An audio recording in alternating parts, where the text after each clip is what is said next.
Are you all familiar with the Al Smith dinner? No. Sure. Nope, I do not know what the Al Smith dinner is. You know, Al was an interesting story. I did a little homework on Al. Al was the first Catholic to run for president, and that was in 1928. He had been the governor of New York, and he had many things in his favor. Chief among them, the Ku Klux Klan hated him. Okay. So that's a good thing. Right. See? Yeah. He's in good company so far. Yeah, that's good. And he was against prohibition. Okay. What do you expect? He was a Catholic. You know.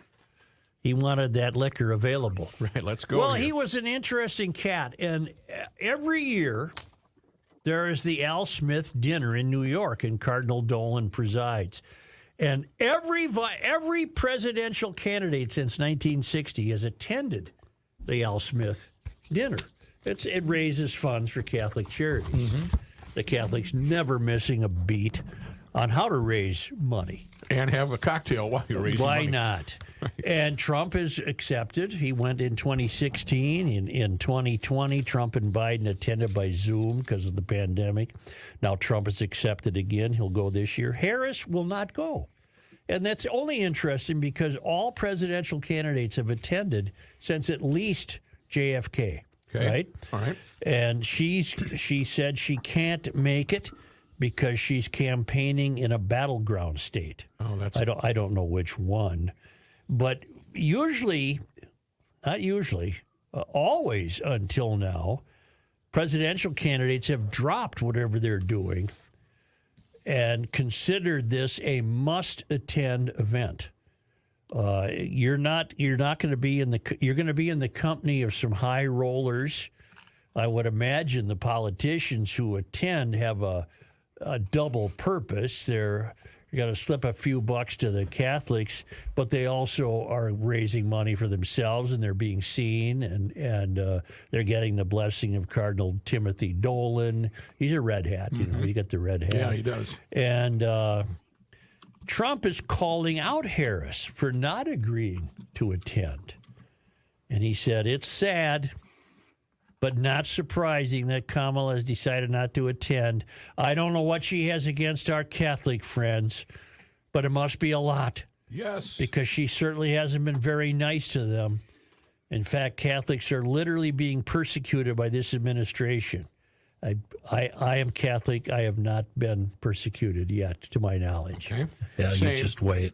Any Catholic that votes for Comrade Kamala Harris should have their head examined, Trump said. So here's Now he's going to alienate the Catholics at their own dinner. So Trump's taking a page from the Crusades, and he just soon cut off her head. Right? Okay, so two motives there for her. Either she feels like she can't win them, or what was my second one? They don't matter.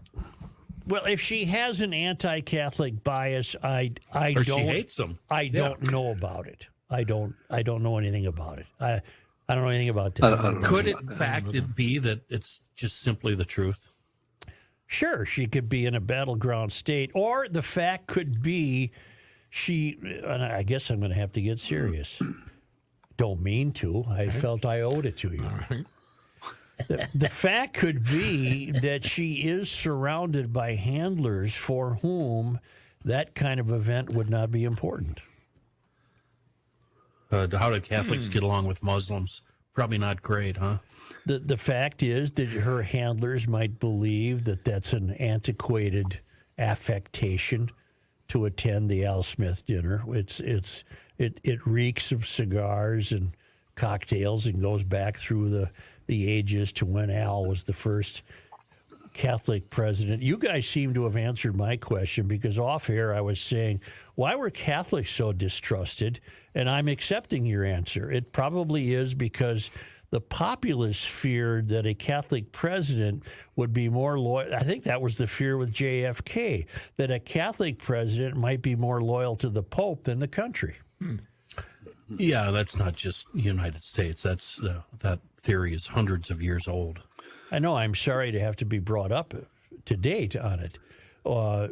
Catch up. The idea would be that that the Pope, in essence, would have a stronger voice than he might have with a Catholic president at the controls. I never looked at it that way. JFK didn't strike me as terribly obedient to the Catholic rituals and what have you.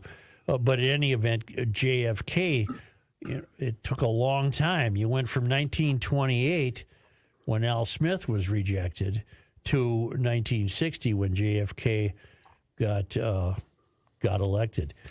So Kamala is not attending the dinner. That would be an interesting rabbit hole to go down, the religious tendencies of presidents.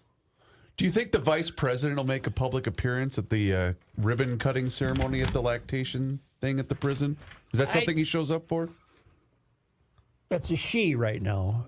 She's a vice president. No. Sorry, the vice presidential candidate, Governor Walz. No. I don't think Kamala will attend the ribbon setting for the ribbon cutting. John. Yes. For the lactation station. One thing I found interesting in doing some research after you brought this up, the host that night is a comedian who never ventures into politics except in 2020 when he went virulently, is that the word? Yeah. At Donald Trump. That would be Jim Gaffigan. Yeah. So I'll be curious to see what happens with Gaffigan that. went after Trump. Oh, that had to alienate a lot of his. He still sells out concerts. I don't know. Yeah. Well, then that says a little bit about the Donald, though. He doesn't care that Gaffigan's going to be there. It'll be interesting. It'll be very interesting. The way to go after Trump is the way, like, for instance, Shane Gillis goes after him. He does an impersonation of Trump, and he's hoping that Trump wins just so he can do his impersonation. Well, so you become the next Vaughn Meter.